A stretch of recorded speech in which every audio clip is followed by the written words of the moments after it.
What it was, what it do, it's your boy King and back again with another one. So we ready to do another reaction off of Diddy trial. Cassie, stylist, exposes disturbing details and explosive testimony. I ain't never listened to this yet, so we ready to get into it together. Let's see what's up.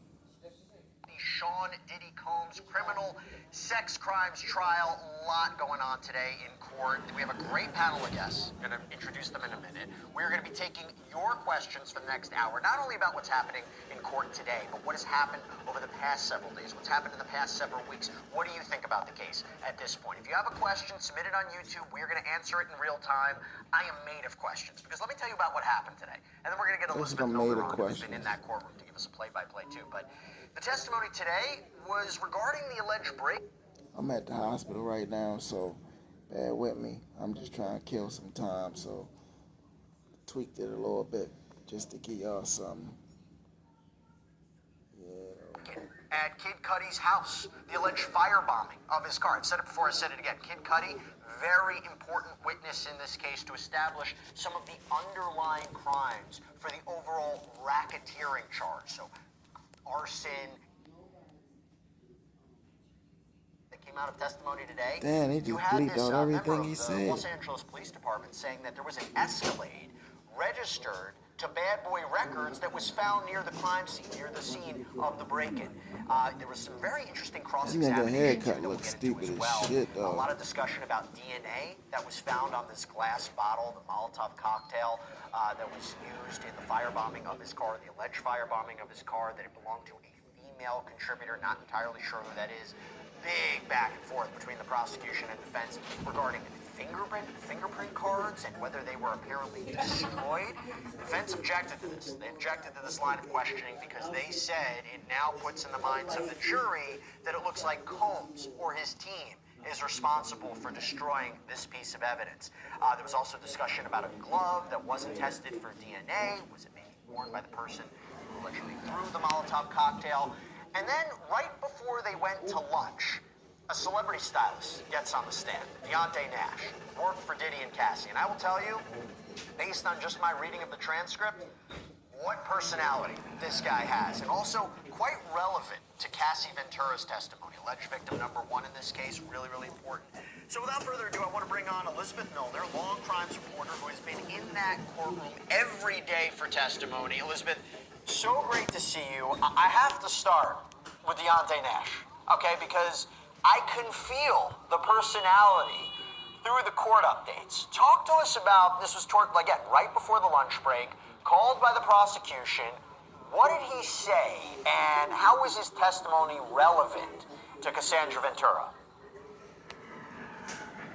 Well, I'm not going to lie, Jesse. I absolutely love everything about Deontay Nash being on the witness stand. He's funny, he's sassy, and look, when I see it, if I were to see an exhibit photo of myself and I looked in beautiful in this glamorous headshot, I would tell the entire courtroom too that I looked fabulous and stunning, and there was just this eruption of laughter inside the courtroom. And so Deontay Nash definitely at some points during... Okay? You know how to work the show, right? Yeah. Hold up. My bad, y'all. His testimony, the personality is brought out, but the witness stand, he's... And how was his testimony relevant to Cassandra Ventura? Well, I'm not going to lie, Jesse. I absolutely love everything about Deontay Nash being on the witness stand. He's funny, he's sassy, and look, when I see it, if I were to see an exhibit photo of myself and I looked in beautiful in this glamorous headshot, I would tell the entire courtroom too that I looked fabulous and stunning, and there was just this eruption of laughter inside the courtroom. And so Deontay Nash definitely at some points during his testimony, the personality is brought out, but he is there to talk about a lot of substance too, and that is just about his working relationship with Cassie Ventura as well as even Diddy. He styled both of them. However, he did have kind of a better friendship and relationship with Cassie, and he witnessed a lot, according according to his testimony during his time while he had worked as a stylist with her. And so we're introduced to Deontay Nash around 12 o'clock-ish, right before the lunch break. He was the last witness who was called before we went to lunch. And so he was kind of explaining just how he had started working with Diddy and Cassie. He started off as an intern for Derek Roche, and Derek Roche was actually Diddy's stylist. And when Deontay's on the witness stand, Jesse, he's not even referring to him as Diddy or Sean Combs. He calls him Puff or Puffy. That is what he calls him by, and that's normally the name that he's familiar with. And so we do see that exhibit photo of Deontay Nash. It was a glamour shot of him, and of course, he said that he looked amazing and fabulous, and I'm sure the transcript read just that, but just being inside the courtroom, it definitely was kind of a good, funny, highlighted moment, and then it got more serious from there. So he was explaining that he had worked with Diddy and Cassie from 2008 to 2018, so about a 10-year period.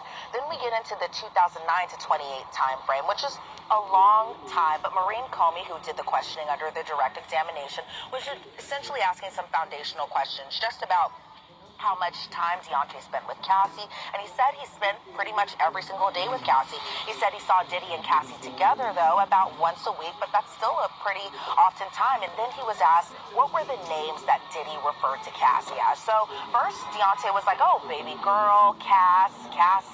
But then he said that Diddy would also refer to her as the B word. He would call her an SLUT. He would call her a hoe. But he said it's the B word that was his favorite word to use in reference to his own girlfriend, that being Cassie. And he said, he being Deontay, said that Diddy would call Cassie an outright hoe, an outright SLUT. And I'm sorry, guys, I know I have to be very careful with just the words that I can say on air. But Deontay explained that when Diddy would call her these names and when he would use these words against her, that Cassie would be sad. She would be depressed about this name calling. Deontay went on to explain that Diddy threatened Cassie a number of times, threatened to release her sex tapes, send those sex tapes to her parents, threatened to beat Cassie's behind, and it drove Cassie essentially crazy. She would cry, she would stay in the house. Deontay explained that Cassie would essentially cocoon up when Diddy would just call her these names, and Diddy threatened not to release her music, something that the government has talked about at length throughout a bunch of different witness testimony. And around this time frame from 2012, 2013-ish, again, when Deontay was still working with Diddy and Cassie, Deontay explained that Diddy threatened to do something to Cassie's parents. Now, they didn't elaborate what this threat was, but I'm sure once we get back from the lunch break, they'll kind of expand more on just that. But it seems like, from Deontay's point of view, that Diddy threatened Cassie a number of times. Diddy even threatened Cassie and Deontay, that Cassie couldn't go out with Deontay and that she needed to bring her behind home, essentially, and that Cassie a number of times. Diddy even threatened Cassie and Deontay, that Cassie couldn't go out with Deontay and that she needed to bring her behind home, essentially, and that Cassie, again, would be referred to as the B word, and that Cassie would have to essentially do whatever Diddy said, whether it was how her appearance looked, whether her hair was down a certain way, whether it was up a certain way. And so I think as far as just the direct examination goes, yes, we did have a funny moment at the beginning of testimony, but really just getting into just kind of the weight of the testimony, it seems that Deontay is kind of, in essence, kind of giving more credibility to a lot of the other witness testimony, just about how mean and potentially forceful Diddy was against her. Right, when you're talking about violence, threats, verbal abuse, it's all important for force, fraud, coercion, right? The underlying elements for sex trafficking. And also violence, threats, verbal abuse, it's all important for force, fraud, coercion, right? The Deontay is kind of, in essence, kind of giving more credibility to a lot of the other witness testimony, just about how mean and potentially forceful Diddy was against her. Right, when you're talking about violence, threats, verbal abuse, it's all important for force, fraud, coercion, right? The underlying elements for sex trafficking. And also goes to the larger theme of why Cassie didn't walk away, why she didn't fight back, why didn't she report Sean Combs. It's a big issue in this case. And talking about that power dynamic, it's something that's already come up in the past few weeks, and obviously something that's being explored with his testimony. There was a lot of testimony this morning regarding Kid Cudi, because Kid Cudi had taken the stand last week, said that he had this relationship with Cassandra Ventura, and then was retaliated against by Sean Combs, that his House was broken into, his car was torched, and I got to ask you, Elizabeth, based on the testimony today from, I believe, members of Los Angeles Police Department and the fire department, it seems like that might have happened, that his house was broken into and that his car was actually firebombed, right? I mean, what were some of the highlights regarding that testimony about whether this in fact did happen? Yeah, well, we heard a lot of evidence this morning, especially with the first witness that was called to the stand, and that was Officer Christopher Ignacio. He does work with the LAPD. And he was just explaining his response to the December 2011, this happened December 22nd of 2011, the response to the break-in at Kid Cudi's home. And so it was just interesting kind of hearing his perspective just from an evidentiary standpoint, from a police perspective. And so he says that he was dispatched around 8:20 a.m. that day about a possible suspect kind of staring down near and around the house. And so he responded, and when he responded, what did he see? He noticed right off the bat a black Escalade. And it's interesting that that was one of the first things he said when he was talking about his response, because what did we learn just yesterday when Capricorn Clark was on the stand? That Diddy, Ruben, and Capricorn Clark, according to her testimony, traveled down to Kid Cudi's house in what? A black Escalade. And so Officer Ignacio was explaining that he didn't notice the passengers inside the vehicle because there was so much heavy tint on the windows. But what he did notice was a particular license plate. And he said that that license plate number stuck out to him. He remembered that license plate number. He explained that while they had arrived to the house, his partner had jumped over the fence to kind of let him in to the door. So they opened the door. No one was home at the time, but what they did notice was some unwrapped gifts. And it's interesting because while Kid Cudi was testifying, he said that there were gifts unwrapped in the kitchen area. These were fancy gifts, kind of like Chanel bags and watches, that type of. I know this ain't got nothing to do with this video, but I'm saying, you know, I'm in the hospital right now, and I'm just watching like a lot of doctors and nurses and shit, like what they got on, and a lot of them got them Brooks on and them honker joints, them honker shoes. I know they probably cost a pretty penny, but they ugly as shit. If you got them honker shoes, you geeked all the way out. Last name Fielding? If you was my friend and I knew, I would throw them bitches in the trash. I ain't even gonna lie. Busted. So then later on, more detectives arrived to this area. But it's interesting, Jesse, because he was. And they for white people. If you black and you got them on, you fucking the game all the way out. He was explaining that. Excuse me. He was explaining that when they had exited the home, they noticed that same exact black Escalade kind of driving back towards the hill, driving at a slower pace, around 10 to 15 miles per hour.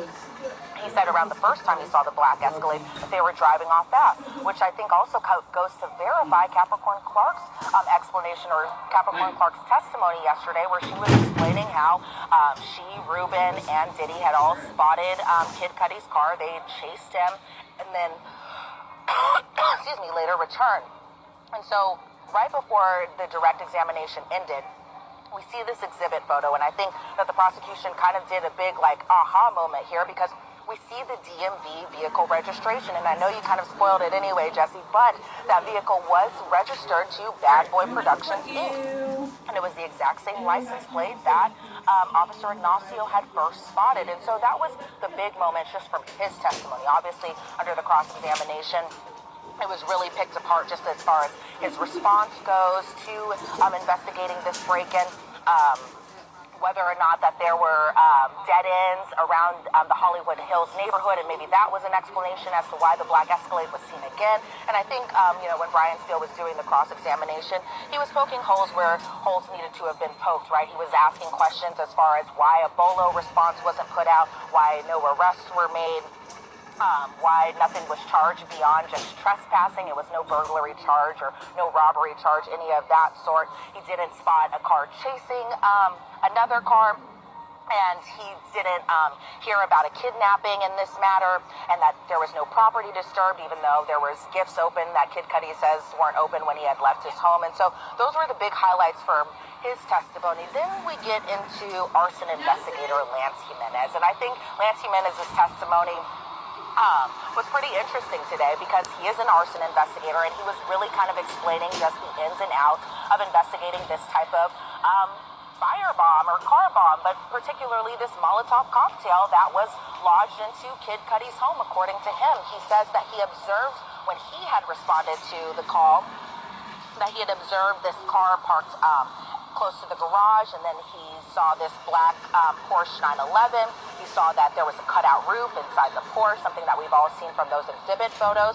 And he said that his initial hypothesis was the engine wasn't damaged, the back seats weren't necessarily damaged, the weather was good that day, so this wasn't a natural accident. This wasn't because of the weather or anything like that. He believed, especially after smelling things like gasoline coming from that glass bottle, that he believed this was a Molotov cocktail. And so we see a whole bunch of different exhibits. We see exhibits of Kid Cudi's front door. We see exhibits of Kid Cudi's driveway with the black Porsche there. It was burned. We see the roof, and Jimenez has said that he believes that that roof was actually cut intentionally.